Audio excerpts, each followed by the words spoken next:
Sarah Moore llevaba unos 6 meses trabajando en el departamento de cirugía de la clínica. Al ser enfermera, la mujer estaba acostumbrada a que los pacientes necesitaran ayuda. Casi a cada minuto se sucedían las intravenosas, todo tipo de inyecciones y vendajes en una sucesión incesante de procedimientos médicos y otras tareas. Los pacientes querían a Sarah por su talante complaciente, su amabilidad y la simpatía que siempre sentía por sus pacientes. La madre de Sarah murió cuando su hija tenía 5 años, por lo que fue criada por su padre. Al ser hombre de una sola mujer, Robert Moore nunca consiguió encontrar otra con la que compartir su vida, por lo que dirigió toda su energía a criar a su hija. Sarah estudiaba bien en la escuela y soñaba con ser médico desde muy pequeña. La ingenua niña creía que si hubiera sido médico de su madre, ésta habría sobrevivido.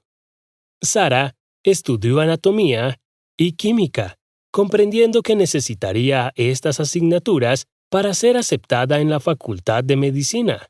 Si tan solo hubiera podido saber entonces que su sueño de la infancia se quedaría en eso, un sueño destinado a no hacerse realidad. Un mes antes de que Sarah se graduara en el instituto, su padre tuvo un accidente de coche que le postró en una silla de ruedas. El pobre Robert tenía tantas ganas de bailar con su hija en su baile de graduación. El estrés postraumático y los problemas de salud le privaron de esta oportunidad, pero en su lugar le sumieron en una profunda depresión. A Sarah le costó mucho tiempo y esfuerzo devolver a su padre la fe en la recuperación, que solo podía conseguirse sometiéndose a una operación de columna. El único problema era el elevado coste de la intervención. Según el Centro de Neurocirugía, para el tratamiento de lesiones del sistema músculo-esquelético, es imposible que pueda correr con tanto dinero, ni siquiera en 5 años. Supongo que tendré que quedarme en una silla de ruedas para siempre, dijo el hombre con tristeza. No te enfades, papá. Seguro que encontraremos el dinero. Encontraré un trabajo y todo se arreglará. Sarah intentó tranquilizar a su padre. Así, en lugar de empezar la carrera de medicina, la joven fue a la escuela de enfermería y consiguió un trabajo en la mejor clínica de la ciudad. El trabajo fue muy duro al principio, ya que en realidad las enfermeras tenían muchas más tareas y eran mucho más difíciles de realizar de lo que habían parecido en la escuela de enfermería. Gracias a su perseverancia y determinación, Sarah descubrió todos los entresijos de su profesión en un mes y se convirtió en una de las mejores enfermeras de la unidad quirúrgica. Sin embargo, las cosas no eran tan perfectas como a Sarah le hubiera gustado. El principal problema era que seguía sin tener dinero suficiente para pagar la operación de su padre. Al volver a casa del trabajo, todas las tardes, la joven miraba con lástima a su padre, que siempre salía en silla de ruedas al pasillo para saludarla. En ese momento, Sarah se dio cuenta de que la idea de que alguna vez sería capaz de reunir el dinero suficiente para la operación era, en el mejor de los casos, ingenua. El sueldo de enfermera apenas alcanzaba para comprar medicinas para su padre y pagar el alquiler. Mientras tanto, las cosas tampoco iban precisamente bien en el trabajo. Todo se debía al nuevo cirujano que empezó a trabajar en la clínica casi al mismo tiempo que Sarah. Se rumoreaba que el padre de David Johnson era el médico jefe de la clínica y tenía amplias conexiones en los círculos médicos más altos. Aprovechándose del patrocinio de su padre, el joven cirujano se desentendía bastante de sus obligaciones y la mayor parte del tiempo simplemente evitaba hacer cualquier cirugía. En pocas palabras, David era un médico completamente inútil al que, sin embargo, le pagaban mucho. Pero eso no era lo único por lo que era conocido el joven cirujano. El principal interés de David en la vida siempre habían sido las mujeres borrachas, que bien podrían poner fin a su carrera como cirujano si no se mantenían bajo control. Sara fue la única mujer que llamó la atención del joven mujeriego, pero a diferencia de sus colegas, estaba totalmente en contra del comportamiento poco profesional en el trabajo. Tras haber sido rechazado por Sara, David guardaba rencor a la joven enfermera que le hizo quedar como un tonto ante los ojos del resto del personal. Después de esto, el joven cirujano intentó humillar a Sara y cargarla de trabajo extra cada vez que podía. Llegó un momento en que la desafortunada mujer se convirtió en una paria porque ser vista hablando con ella podía causarle problemas. Esto llevó a las demás enfermeras a rehuir a Sara y a cotillear a sus espaldas. Los problemas en el trabajo, unidos a la enfermedad de su padre, eran una carga demasiado pesada de soportar para la joven, sobre todo porque aún creía en la justicia y en los ideales románticos y solo esperaba a su príncipe azul. La situación era más insoportable cuando a Sara le tocaban turnos de noche con David Johnson. Aunque la joven no era la única enfermera que trabajaba en el turno de noche, David no humillaba a nadie tanto como a Sara. Esas noches le parecían un infierno a la joven enfermera, y no era una exageración. Por eso, cuando Sara volvió a ver su nombre en el horario del turno de noche, su decepción no tuvo límites. ¿Por qué tengo que volver a trabajar con él?, dijo la mujer, sin ocultar su decepción. Era muy consciente de que David rara vez realizaba trabajo real en sus turnos, pues pasaba el tiempo contando chistes obscenos a las enfermeras en lugar de controlar a los pacientes. El joven cirujano siempre contaba con que otro hiciera el trabajo. Esperaba que todas las cirugías complejas fueran realizadas por cirujanos más experimentados, cuyos amplios conocimientos garantizaran un resultado positivo en el quirófano. Mientras tanto, lo mejor que podía hacer David era ayudarles o, mejor aún, utilizar a su padre para evitar participar en cualquier intervención quirúrgica. Sara sabía que las cosas no podían seguir así para siempre, y que tarde o temprano tendría que haber consecuencias. Si la joven enfermera supiera lo cerca que estaba de la verdad. Aquella noche, todo empezó como de costumbre. Empezó su turno, revisó a los pacientes y realizó todos los procedimientos necesarios.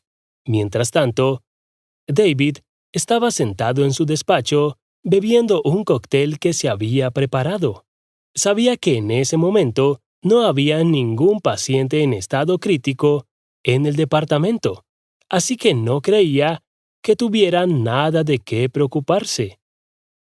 ¿Y si pasa algo, quién me cubrirá?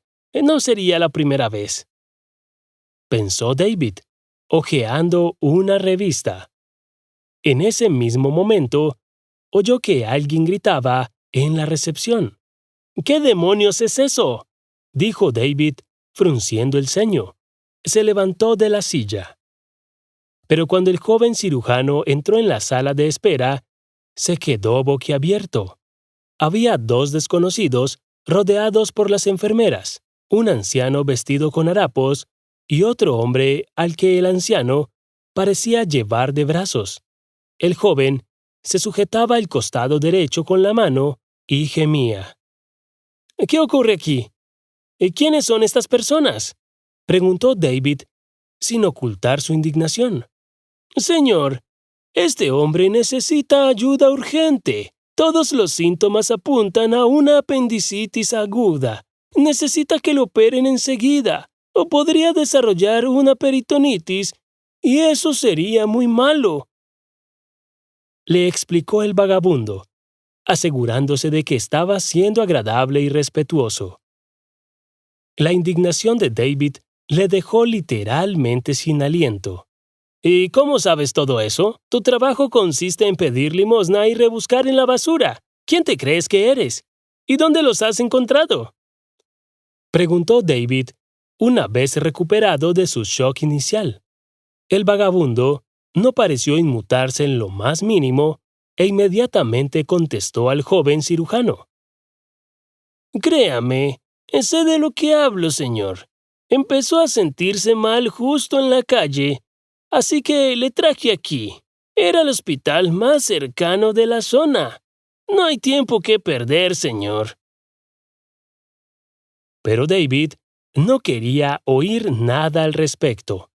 Enfurecido por las palabras del vagabundo, el cirujano estaba seguro de que el hombre tenía un dolor de estómago y no necesitaba operarse. Mientras tanto, el vagabundo empezó a hablar en términos médicos y consiguió convencer a Sarah de que tenía razón. Señor Johnson, el paciente necesita cirugía urgente. ¿Lo entiende? ¿Por qué se queda ahí parado? ¿No hizo usted el juramento hipocrático? Suplicó la enfermera. La cara de David se puso morada por la ira y le aparecieron gotas de sudor en la frente. Pero fue entonces cuando intervino el vagabundo. Colocó definitivamente a la paciente sobre una camilla que estaba un poco más lejos y pidió a Sarah que llevara a la paciente al quirófano. Mientras tanto, fue al baño del personal, donde se dio una ducha rápida y se puso la bata. El hombre lo hizo con tanta rapidez y destreza que nadie sintió la necesidad de cuestionar su cualificación. Mientras tanto, David decidió simplemente retirarse a su despacho, sabiendo que mañana exigiría el despido de Sarah y del guardia de seguridad que dejó entrar a los hombres. Mientras tanto, el anciano se puso los guantes médicos, administró la anestesia y comenzó la operación. Sarah le asistía, sintiéndose todo el tiempo como atrapada en un sueño. El anciano vagabundo no solo conocía todos los términos médicos, sino que se comportaba como un auténtico profesional. En las fases finales de la operación, el anciano le guiñó un ojo a Sarah y le susurró: «No te preocupes, querida. Sé lo que hago». Sarah asintió y ayudó al anciano con las suturas. «Ya está. Este hombre debería considerar el día de hoy como su segundo cumpleaños. Un poco más y habría desarrollado una peritonitis que podría haberle causado una septicemia y la muerte», añadió el vagabundo, sintiéndose aliviado. El resto de la noche fue relativamente tranquilo y calmado. El hombre operado permanecía estable, por lo que ni Sarah ni el anciano vagabundo, que resultó llamarse Donald Lewis, sintieron la necesidad de preocuparse. A primera hora de la mañana siguiente, la clínica recibió la visita del médico jefe y alcalde de la ciudad, Howard Parker. «¿Dónde está David? ¿Por qué no está en su puesto?», preguntó el médico jefe. Sarah no sabía qué decir, así que simplemente bajó los ojos y permaneció en silencio. Afortunadamente, el vagabundo acudió en su ayuda y respondió a la pregunta en lugar de la enfermera. «Su hijo está durmiendo.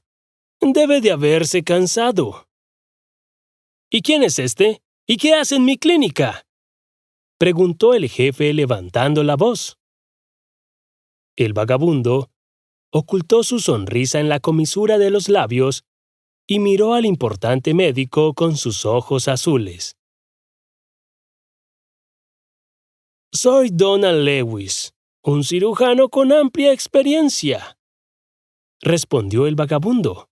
En ese momento, el alcalde que estaba a su lado se sobresaltó notablemente. ¿Es usted el mismo Donald Lewis que...? Comenzó el hombre. Sí, señor. Ese mismo, respondió el anciano con orgullo, tratando de ignorar la sorpresa en el rostro del médico jefe. Siendo miembro de la vieja generación, sin duda, conocía la historia de Donald Lewis, que había perdido a su mujer y a su hijo hacía 15 años en un terrible accidente de coche. Tras la muerte de su familia, el talentoso cirujano cayó en una depresión y empezó a abusar del alcohol. Dio la casualidad de que Donald no tenía a nadie que le ayudara, por lo que rápidamente tocó fondo, perdiendo su casa y su trabajo. Y ahora estaba frente al alcalde y le miraba directamente a los ojos. Usted salvó a mi hijo, ¿verdad? El guarda del aparcamiento me lo contó todo, preguntó el alcalde. Donald Lewis sonrió y se limitó a asentir con la cabeza. Era su primera operación en 15 años y el anciano se emocionó al sentir que aún podía ayudar a la gente. El hijo del alcalde, Jacob, volvió pronto en sí y le contó a su padre todo lo que había pasado. Sintió un dolor agudo en el abdomen, en el aparcamiento, y se agachó junto a su coche. La suerte quiso que en ese momento pasara junto a él un anciano sin hogar. Al instante, se dio cuenta de lo que ocurría y se apresuró a ayudarle. Al enterarse de cómo David Johnson trataba a su hijo, el alcalde lo despidió en el acto, así como al jefe que permitió que su juicio se viera nublado por sus sentimientos personales. El alcalde nombró a Donald Lewis como nuevo jefe. Pasar de ser un sin techo al jefe médico en un instante hizo que Donald se sintiera como en un cuento de hadas. La historia de esta singular situación, que se difundió rápidamente por toda la ciudad e incluso más allá de sus fronteras estatales, hizo a Sarah y al anciano cirujano algo famosos. Enterado de la enfermedad del padre de la enfermera, Howard Parker pagó la operación del hombre y su posterior rehabilitación en el mejor centro médico del país. Gracias al tratamiento oportuno y profesional, el hijo del alcalde se recuperó rápidamente y fue dado de alta de la clínica una semana después. No obstante, Jacob siguió pasando por la clínica casi todos los días para ver a Sarah. Se rumoreaba que la joven pareja sentía una fuerte conexión, lo que podría llevar a algo más grande que una simple amistad. Sin embargo, solo el tiempo podría decir si una relación entre ellos estaba destinada a ser. Mientras tanto, lo único que podemos hacer es esperar que así sea y que la vida de Sarah y Jacob esté llena de amor y pasión.